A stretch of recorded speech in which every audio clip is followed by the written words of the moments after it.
Well, look at this.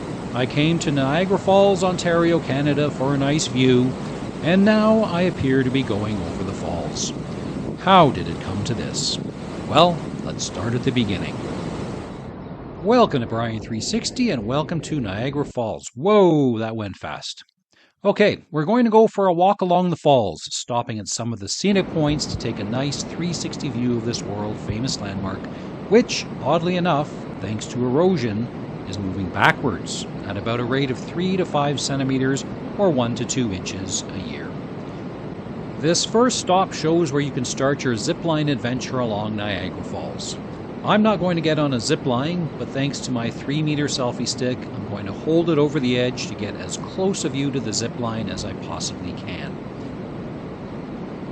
We are looking to the east at the sunrise, and quite frankly, where else would the sun be rising? Right in front of us now is the American Falls, and that's the American side across the Niagara River. Far off in the distance is the Horseshoe Falls, which I think is the most impressive part of this wonderful place.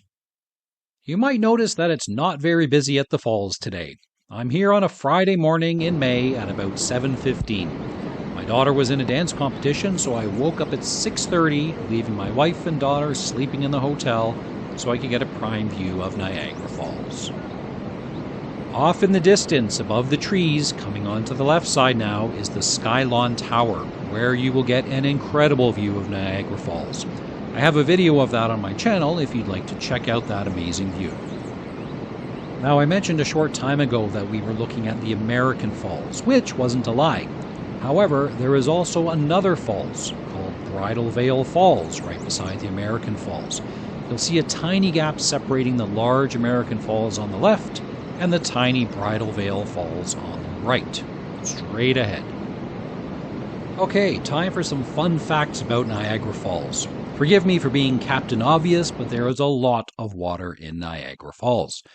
The American Falls has an average flow rate of 75 to 100 cubic meters, or 2,600 to 3,500 cubic feet per second.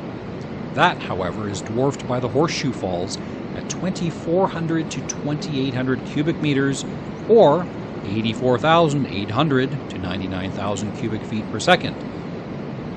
How much water is that in terms we can visualize?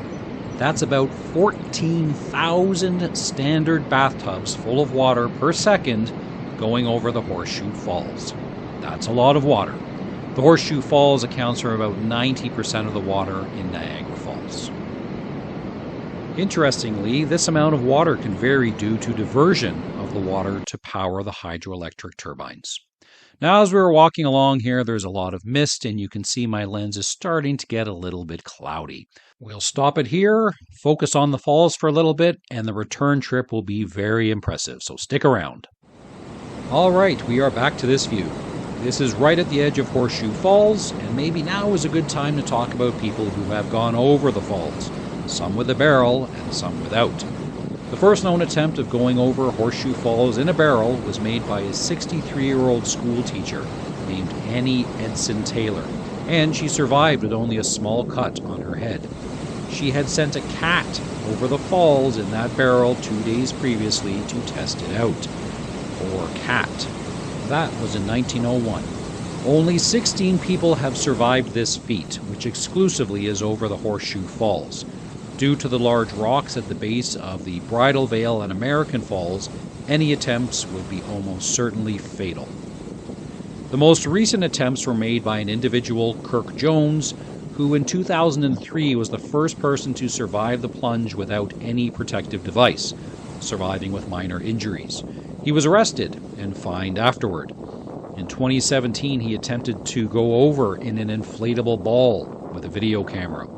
Ironically, this protected attempt proved fatal, and his body was discovered downstream days later.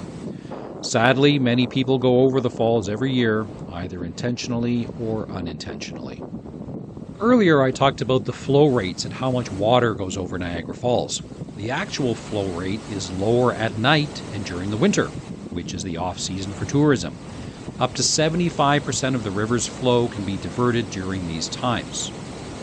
Way before green renewable energy was a thing, the first hydroelectric generator was installed in 1881.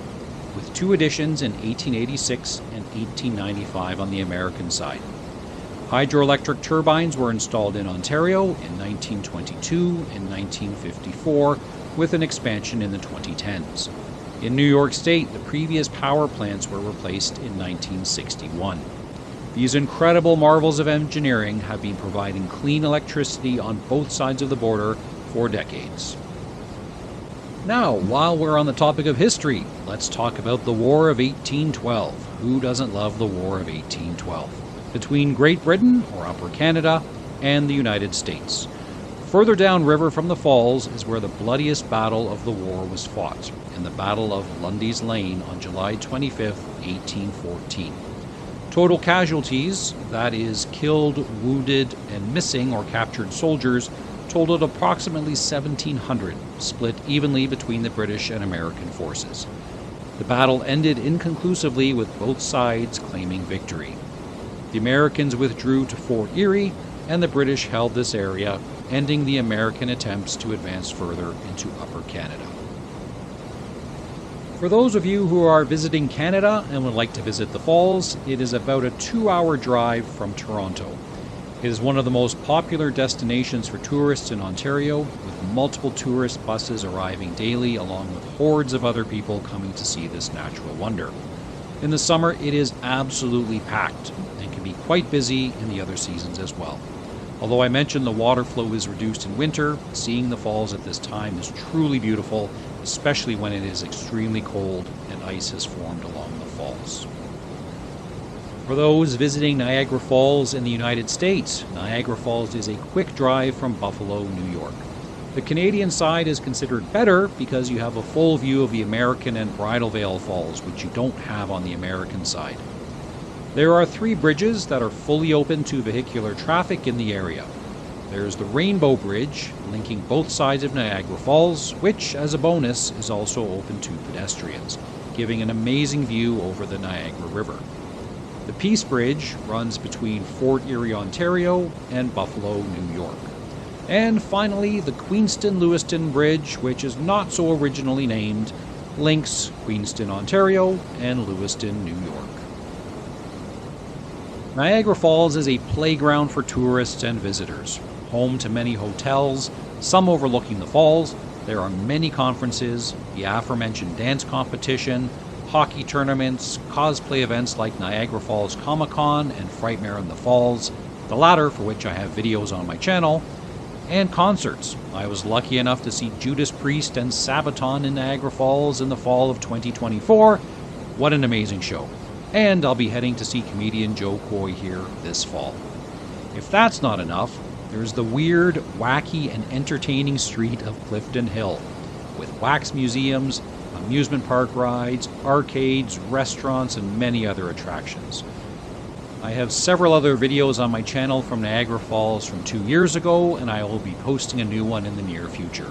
So come visit, marvel at the falls, and come play in Niagara Falls.